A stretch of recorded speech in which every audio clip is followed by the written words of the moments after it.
Voilà, moi je suis Pierre-Marie Michel du syndicat mixte d'aménagement de la Brelle et donc maître d'ouvrage des opérations. Et puis donc je suis accompagné de Christophe Lebas de la SARL Net qui a réalisé les travaux qu'on va vous présenter. Donc pour nous, le génie écologique, on s'intègre dans ce cadre-là depuis environ une dizaine d'années. Et donc l'opération qu'on va vous présenter, c'est une opération qui est en cours de finalisation actuellement et qui nous a donc attaché, qui nous a occupé pendant pratiquement 8 mois en termes de réalisation. Donc j'ai présenté l'entreprise de travaux et le maître d'ouvrage, et donc voilà, je complète la présentation en indiquant que le maître d'œuvre de l'opération, c'est la société Biotech Biologie Appliquée, donc avec comme interlocuteur Romain Parot sur ce dossier. Donc, avant de rentrer dans le détail de cette opération, je vais vous resituer le projet. Donc, on se situe sur le bassin versant de la Brelle. La Brelle, c'est un des fleuves côtiers. Donc, il fait la frontière entre la Somme et la Seine-Maritime, ou plutôt les Hauts-de-France et la Normandie. C'est un bassin versant qui fait environ 780 km². On a un cours d'eau qui mesure 72 km environ pour un réseau hydrographique de 260 km. On est sur une typologie de cours d'eau, donc ce sont des cours d'eau qui sont issus de la résurgence de nappes calcaires. Donc ce sont des cours d'eau qui ont des débits très très stables toute l'année, que ce soit en hiver ou en été, les débits sont globalement similaires. On est sur un cours d'eau qui est classé L214-17, ça veut dire qu'il est classé avec des obligations de rendre les ouvrages franchissables pour les poissons qui doivent évoluer au sein de l'écosystème. La morphologie de la Brelle et de ses affluents a été fortement impactée, il est toujours fortement impactée, puisqu'on a sur ce réseau hydrographique de 260 km environ 250 ouvrages. Le contexte est essentiellement salmonicole, donc avec la présence d'espèces comme le saumon atlantique, la truite de mer ou la truite fario, mais on a également la chance d'avoir des écrevisses à pied blanc.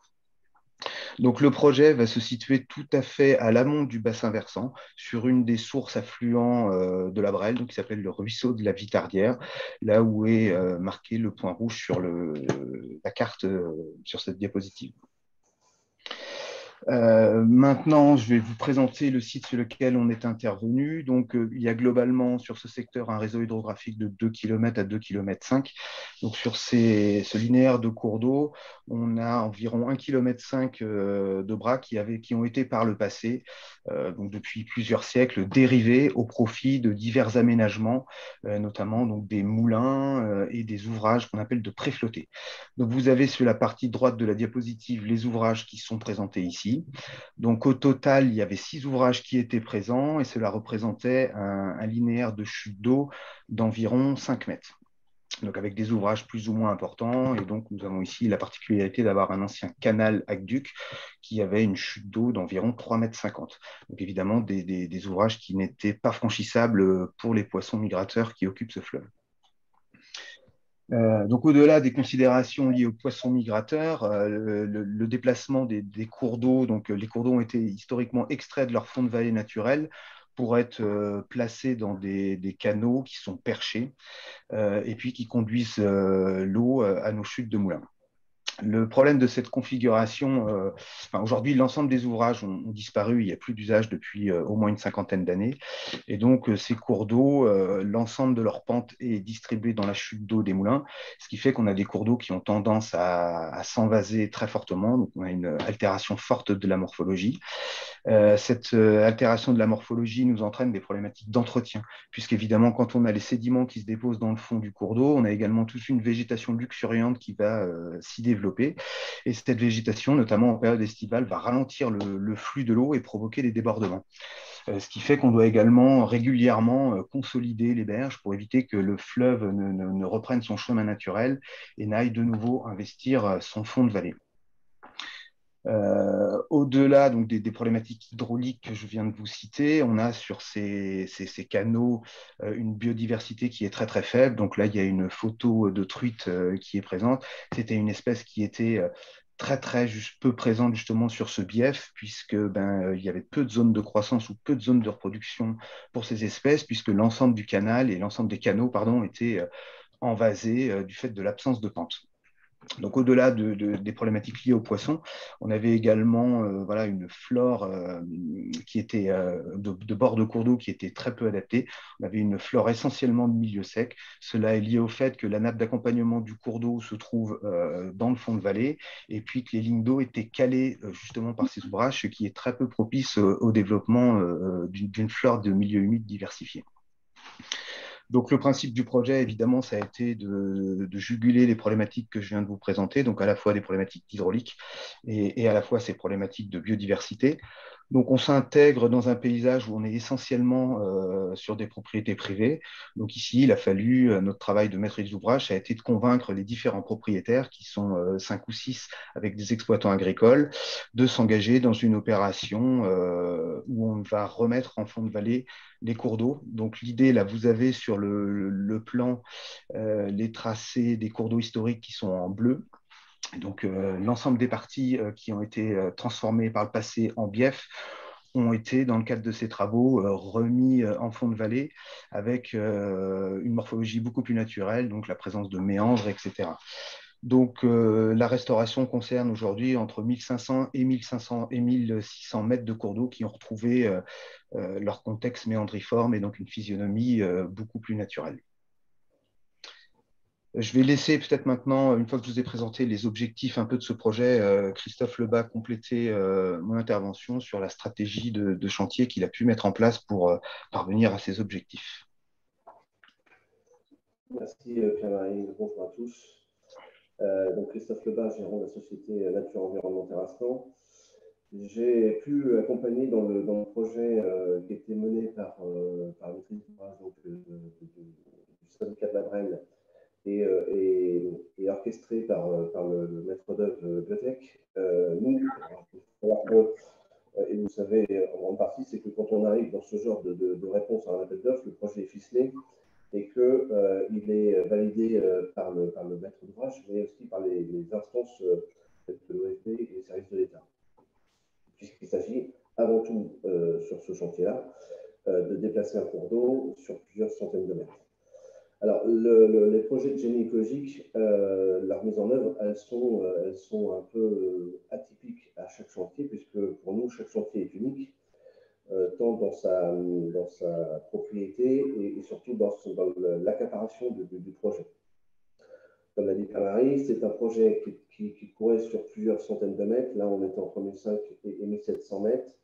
On était sur 2 sites, donc 2 propriétaires différents et aussi 2 exploitants agricoles différents. Donc, ça veut dire que vous n'avez pas le même discours avec tout le monde et que nous, en tant que maître, en tant qu'entreprise, pardon, on arrive en marchant sur les œufs, puisqu'en gros, on vient casser, ou du moins déplacer, remettre en état les profils naturels, alors que les cours d'eau sont déplacés depuis plusieurs centaines d'années.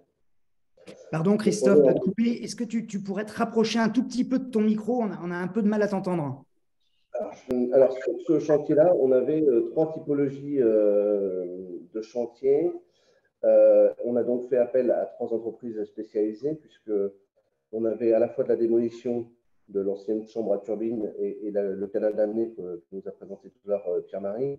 On avait du génie civil parce qu'il a fallu verser le cours d'eau et une partie génie écologique. Donc la partie démolition a été laissée à l'entreprise Marel. La partie génie civil a été donnée à à l'entreprise PCMF et Enet c'est accaparé le parti gynécologique. Évidemment, ce genre de chantier, quand je disais que c'était atypique, c'est que remettre un cours d'eau en fond de vallée, ça demande plein de précautions forcément, mais surtout de mettre à sec, et on le verra sur les diapos suivantes, de mettre à sec des longs tronçons de cours d'eau pour pouvoir ne pas endommager l'écosystème aquatique. Notamment avec le contrôle des MOS, comme je vous l'ai dit tout à l'heure, c'est qu'à partir du moment où vous perturbez les écosystèmes, il faut prendre toutes les préconisations et on avait un équipement de turbidimètre. En parlant de pêche électrique, j'ai fait venir juste une anecdote. pour vous expliquer, c'est que quand on a fait la pêche électrique, la première chute, il y avait au pied de la chute 300 truites qui étaient bloquées. Et sur les 500 mètres en amont, on n'avait que 5 malheureuses truites qui se battaient en duel. Donc, preuve en est que l'impact des ouvrages transversaux dans les profils en long de cours d'eau sont assez problématiques. La stratégie de chantier demande aussi à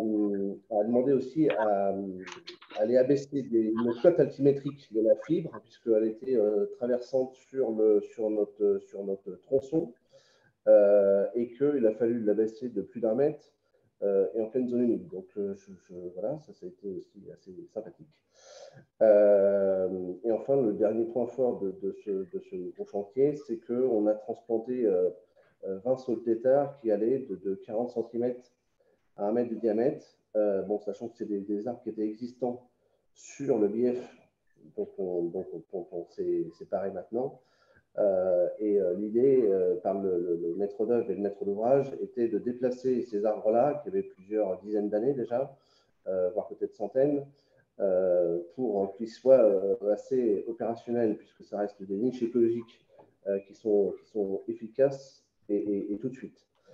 Dans la diapo suivante, le voici le genre de planche de travaux qu'on fournit au maître d'œuvre et au maître d'ouvrage pour montrer que vous avez sur la partie gauche le bras de dérivation qui a été créé pour mettre en assec toute la partie suivante, comme je vous disais tout à l'heure, afin de ne pas perturber l'écosystème. Donc tout le profil qui était en aval du canal de dérivation a été pêché par la Fédération de pêche, ce qui nous a permis de pouvoir œuvrer et à créer les méandres que recherchait le maître d'œuvre dans le projet pour pouvoir intervenir sans gêner l'écosystème.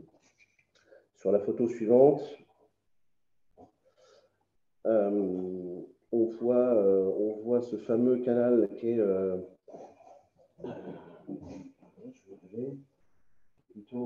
plutôt ici, là, qui a été défini, donc qui nous a permis de mettre en assec le tronçon. Et contrairement parallèlement à ce que je vous faisais voir tout à l'heure, c'est qu'on a pu créer toutes ces formes de méandres jusqu'au bout, et en évitant ainsi d'avoir l'eau sur le tronçon du chantier. Photo suivante, on a le deuxième site. Donc ça, c'était le premier, c'était le site en amont. On a le deuxième site où, sur la partie gauche, on voit l'ancien bief alimenté par un canal d'alimentation, sur lequel étaient présents les fameux saules dont je vous parlais. Et la problématique énoncée tout à l'heure, c'est qu'à partir du moment où on a des propriétaires et des exploitants, on prend le maximum de précautions pour abîmer le moins de surface possible, puisqu'on indemnise les agriculteurs aux pertes de récolte. Donc, l'idée, c'est au moins de respecter la propriété et les impacter le minimum possible. La photo suivante.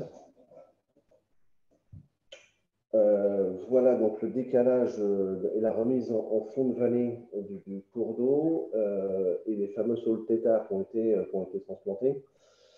Et ensuite un ensemencement qui vient derrière la clôture où on voit les quelques piquets qui sont déjà en place pour que le cours d'eau recoule à sa forme dans son lit initial.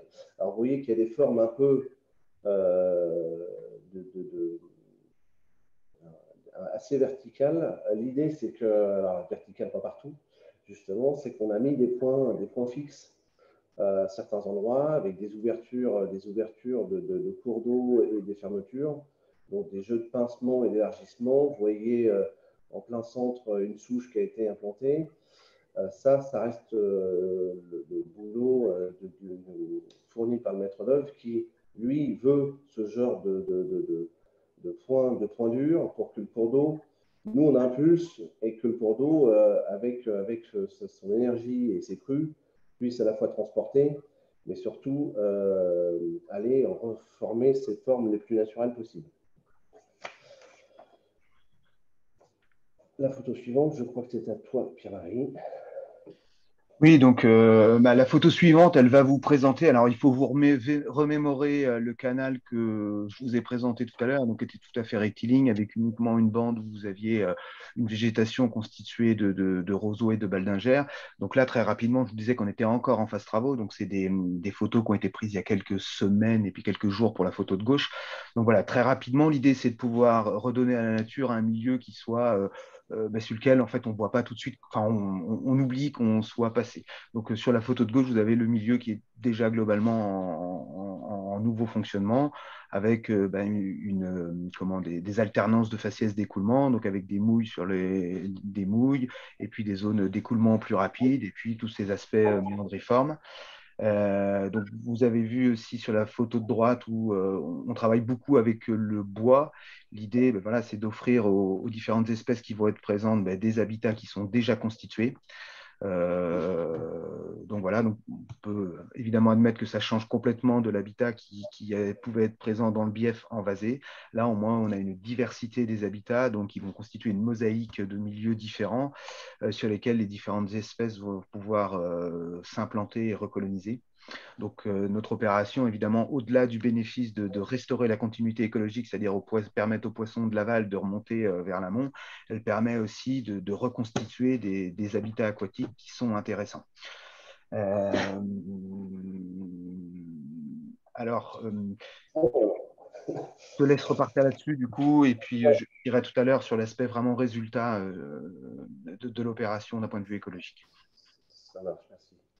Dans les problématiques rencontrées, on a aussi, alors il faut savoir que pour nous, ça a 10 ans, le génie écologique, mais on a aussi une problématique qui est un peu publique, qui est l'appropriation de ce genre de chantier de génie écologique où, pour le public, il est presque transparent de mettre 1 million dans un rond-point, alors que les gens comprennent difficilement qu'on puisse parfois mettre plusieurs centaines de milliers d'euros, 100, 200, 300 000 euros dans tout ce qui est restauration du milieu naturel. Alors ça, c'est un discours qu'on entend de moins en moins, mais parce que les médias ont pris le relais et puis qu'aujourd'hui, la com fait qu'on entend plus parler, forcément, de la restauration de la biodiversité.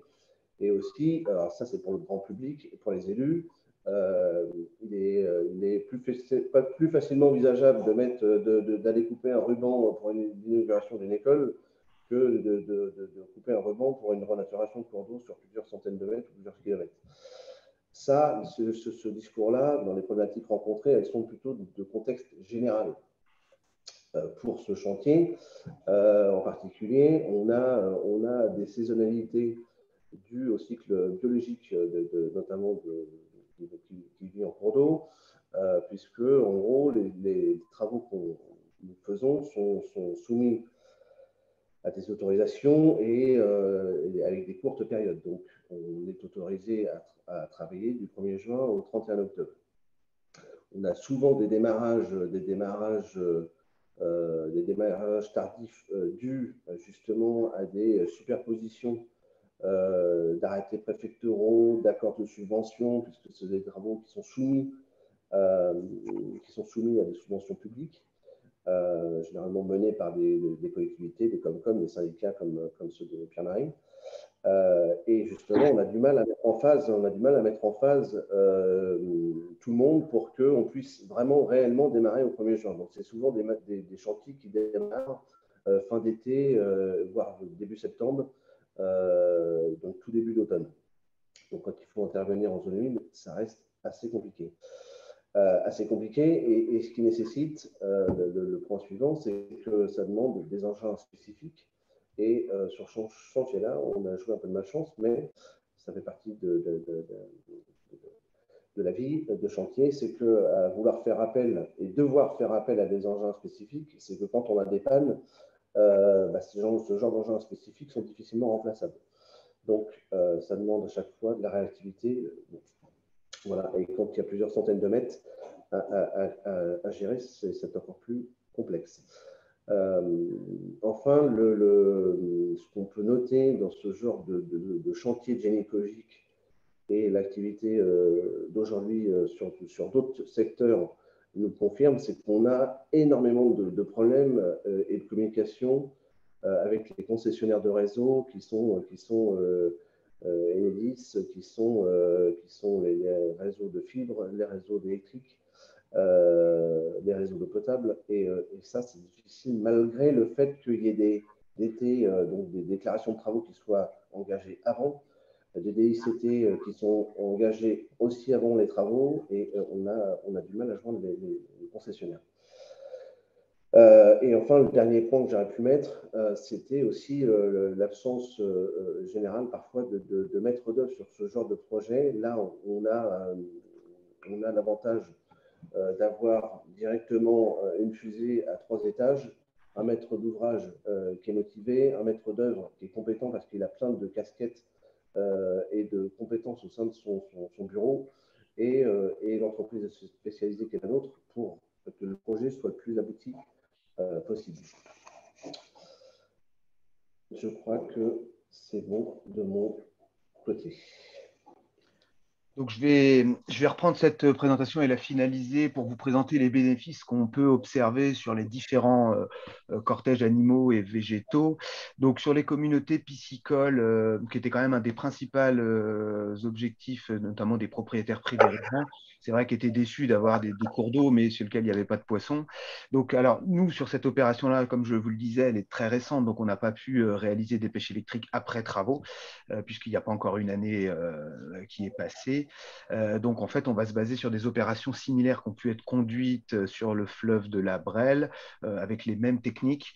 Donc, sur les populations piscicoles et notamment la truite, on a systématiquement une multiplication par 10 des peuplements piscicoles, et ça se voit sur globalement tous les chantiers qu'on a pu réaliser. Particularité, donc sur un des chantiers qu'on a conduit à Saint-Germain, on a voulu aussi savoir si les populations piscicoles qui se trouvaient en aval de la zone de chantier bénéficiaient aussi du projet. Et donc, effectivement, on a réalisé des pêches électriques en aval, donc quelques centaines de mètres en aval de la zone de projet. Et on a aussi eu un bénéfice, donc une multiplication par 10 des populations de poissons, puisque en fait, les truites ont pu bénéficier des substrats et donc des habitats qu'on a pu leur recréer sur la renaturation. Donc c'est évidemment positif sur la zone de travaux, mais également en amont et en aval sur les communautés piscicoles. Et ça se voit que ce soit le saumon ou la truite de mer chez nous.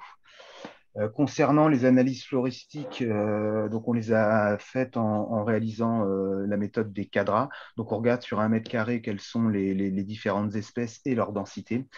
Et donc, on a pu observer sur ces opérations de renaturation qu'avant travaux, on a en général de 1 à 2 espèces par m², d'ailleurs des espèces essentiellement de milieux secs. Alors que quand on replace le cours d'eau dans son fond de vallée au plus proche de sa nappe d'accompagnement, on a une moyenne de 5 espèces par m². Cela est essentiellement dû au fait que la ligne d'eau de nos biefs, donc de nos anciens cours d'eau, elle est calée, donc elle ne varie pas. Or, les plantes ont à la fois besoin d'une proximité avec la nappe d'accompagnement et puis également d'une ligne d'eau qui varie au fur et à mesure de l'année pour permettre à une végétation diversifiée de s'implanter. Sur les aspects morphologiques, donc on a utilisé les indices d'attractivité morphodynamique et puis les indices de capacité astacicole. Donc là, c'est pareil, quand on regarde en fait la diversité d'un milieu avant intervention, on se rend compte qu'elle est très très faible puisque le cours d'eau est essentiellement constitué d'éléments fins, de limons et de vases qui vont présenter une habitabilité extrêmement réduite. Alors qu'après l'intervention, on a une habitabilité qui est bien différente avec la présence de branchages de sous-berges, de matériaux de galets, etc., qui vont donc constituer un milieu beaucoup plus diversifié. Donc, si on parle de notes à proprement dit, on passe par exemple d'un indice qui est pour l'attractivité morphodynamique de 320 à plus de 7000, quoi. Donc, on a vraiment un effet qui est très bénéfique. Je ne l'ai pas dit tout à l'heure par rapport aux communautés piscicoles, mais donc le résultat se voit très très rapidement, c'est-à-dire que dès l'année d'après, on a une multiplication par 10 du nombre de poissons. Et sur notre plus vieille opération, donc, qui date de 2013, on a refait des pêches électriques cette année et on avait 24 fois plus de poissons avant les travaux, enfin notamment de truites fario juvéniles. Donc les bénéfices sont durables dans le temps, notamment au niveau des poissons. Concernant les invertébrés, alors les résultats sont parfois un peu plus mitigés. Donc, on a 2 sites sur lesquels on a réalisé ces inventaires. Donc, sur un premier site qui s'appelle le Moulin de Rotois, on avait réalisé 3 IBGN, donc avec l'ancienne méthode en 2017, et on avait obtenu des notes qui allaient de 9 à 12 sur 20. Et l'IBGN, après les travaux, était de 16 sur 20. Donc là, on avait eu un résultat très positif. Sur un autre site, on a utilisé l'I2N2. Donc là, on a eu une petite amélioration, mais le cours d'eau était déjà en très bon état écologique sur ce critère des invertébrés. Et donc, le très bon état écologique a été maintenu sur ce site-là.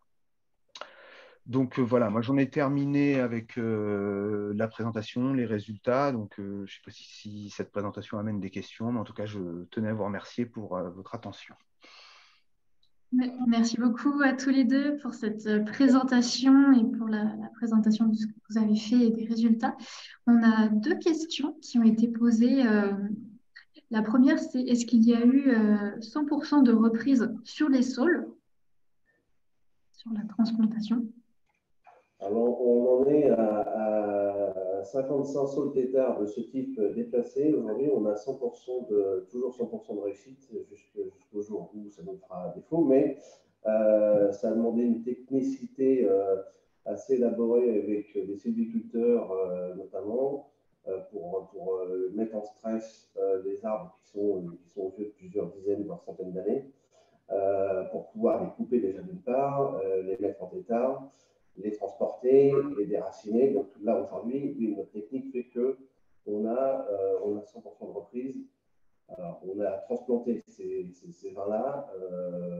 Reste à voir au printemps ce que ça va donner. Mais pour l'instant, sur les 55 premiers, on a 100%. On a utilisé forcément la même technique. Ok, super. Une deuxième question sur l'évaluation du niveau de la nappe avant-après. Alors, l'évaluation du niveau de la nappe, c'est en fait, la nappe sur notre cours d'eau est très peu associée au bief. C'est-à-dire qu'on a réalisé plusieurs fois, on a mis en place des piézomètres à proximité du bief. Et en fait, vous vous placez à 1 mètre de votre bief, vous n'avez plus d'humidité. C'est pour ça d'ailleurs qu'on constate une biodiversité floristique très très faible en bord de bief. Vous avez de l'eau sur environ 1 mètre, même pas sur la berge, ce qui permet à certaines espèces de se déplacer. Mais dès que vous dépassez 1 mètre, en fait, les terres ne sont même plus mouillées. Donc la nappe d'accompagnement, elle est clairement drainée dans le fond de vallée. Et donc évidemment, nos projets n'ont aucun impact sur la nappe d'accompagnement, si ce n'est de la remettre en connexion avec son cours d'eau. Ok, super, merci. Et puis, dernière question qui vient d'être posée. Est-ce qu'il est possible d'avoir une idée du coût global de ce projet? Alors, l'opération, le coût global de ce projet est d'environ globalement 1 million d'euros. Donc, on est effectivement sur les études, les indemnités agricoles et puis la réalisation des travaux. Ça, c'est l'enveloppe qu'on a aujourd'hui, voilà, qui ne sera pas dépassée, peut-être un tout petit peu abaissée au final. Voilà. Mais l'ordre d'idée, c'est ça, sur ce type de projet.